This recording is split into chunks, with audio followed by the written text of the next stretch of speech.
شهر رمضان الذي أنزل فيه القرآن هدى للناس وبينات من الهدى والفرقان.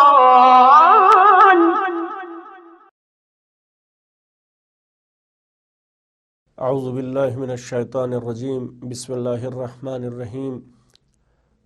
شہر رمضان الذی انزل فیہ القرآن ھدی للناس وبینات من الھدی والفرقان. خداوند عالم کا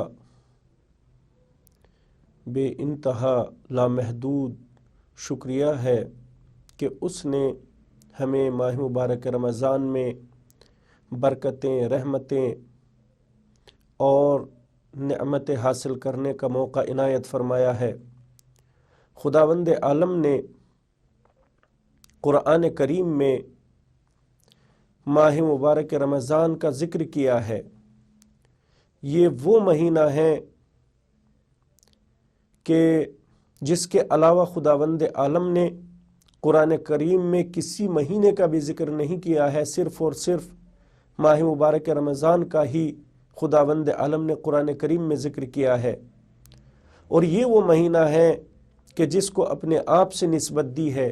اس کے علاوہ کوئی مہینہ بھی ایسا نہیں ہے کہ جس کو خداوند عالم نے اپنے آپ سے نسبت دی ہو کہ یہ میرا مہینہ ہے.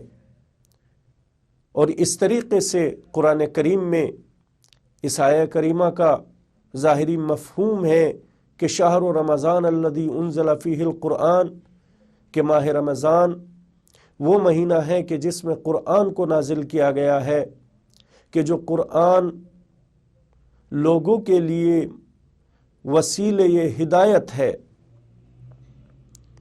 خداوند عالم نے اس ماہ مبارک رمضان کا نام رمضان کیوں رکھا ہے؟ یہ اتنا مبارک مہینہ، اتنا مقدس مہینہ ہے، تو اس مہینے کا نام رمضان کیوں رکھا گیا ہے؟ اس مہینے کا نام رمضان اس لیے رکھا گیا ہے کہ اس کے لغوی معنی یا تو اس بارش کے ہیں کہ جو موسم خزاں میں بارش ہوتی ہے، یعنی جس وقت موسم خزاں میں پتجھڑ ہو جاتی ہے اور اس پتجھڑ کی وجہ سے گرد و غبار پھیل جاتا ہے، تو اس گرد و غبار کو صاف کرنے کے لیے بارش ہوتی ہے. جب وہ بارش ہو جاتی ہے تو گرد و غبار ختم ہو جاتا ہے. جو بارش سارے گرد و غبار کو ختم کر دیتی ہے اسے رمضان کہتے ہیں.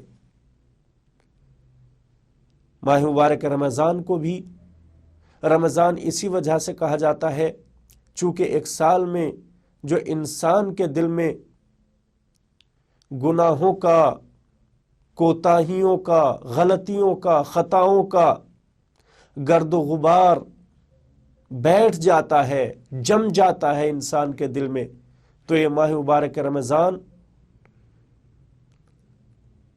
اس کے دل کو تمام کے تمام گرد و غبار سے صاف کر دیتا ہے.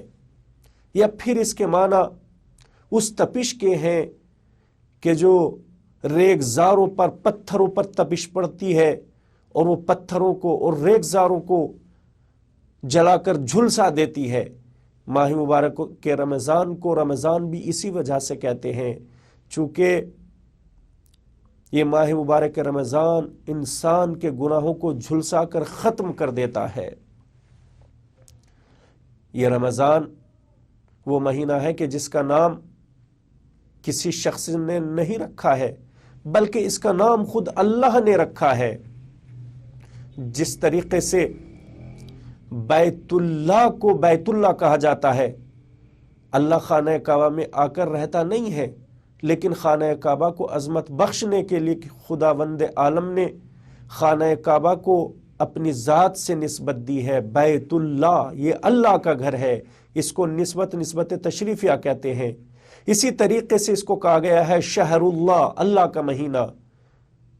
تو خداوند عالم زمان و مکان میں محدود نہیں ہوتا ہے، اسی وجہ سے اس مہینے کا نام اللہ نے رکھا ہے شہر اللہ، تاکہ اللہ کی ذات سے متصل ہونے کے بعد اس مہینے کی عظمت میں اضافہ ہو جائے۔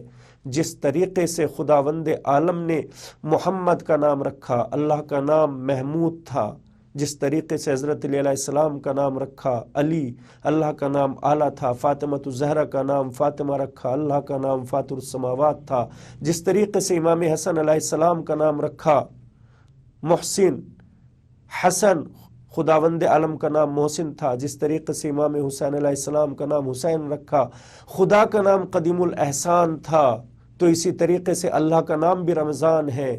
خداوند عالم نے اس مہینے کو بھی اپنے ماہ رمضان سے منسوب کر کے اس کی عظمت بڑھا دی ہے۔ اسی وجہ سے امام محمد باقر علیہ السلام کی خدمت میں کچھ اصحاب بیٹھے ہوئے تھے، 17 افراد تھے، تو اس وقت رمضان کا ذکر چھڑ گیا۔ امام محمد باقر علیہ السلام نے کہا کہ اس کو رمضان مت کہنا، بلکہ اس کو ماہ رمضان کہنا یا رمضان المبارک کہنا، اس وجہ سے کہ رمضان اللہ کا نام ہے اور رمضان آتا جاتا نہیں ہے، اس وجہ سے کہ رمضان اللہ کا نام ہے۔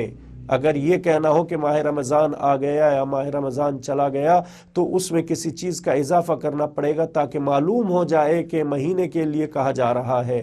لہٰذا ماہ مبارک رمضان کا نام بھی اتنا عظیم المرتبت خداوند عالم نے رکھا ہے کہ اس کو اپنی ذات سے منسوب کیا ہے، لہٰذا تمام ماہ مبارک رمضان کا حق ادا کرنے والے اس کے مہمان بن جاتے ہیں، اور پھر وہ بھی اسی طریقے سے عظیم المرتبت اور رفیع الشان عظمت کے مالک ہو جاتے ہیں۔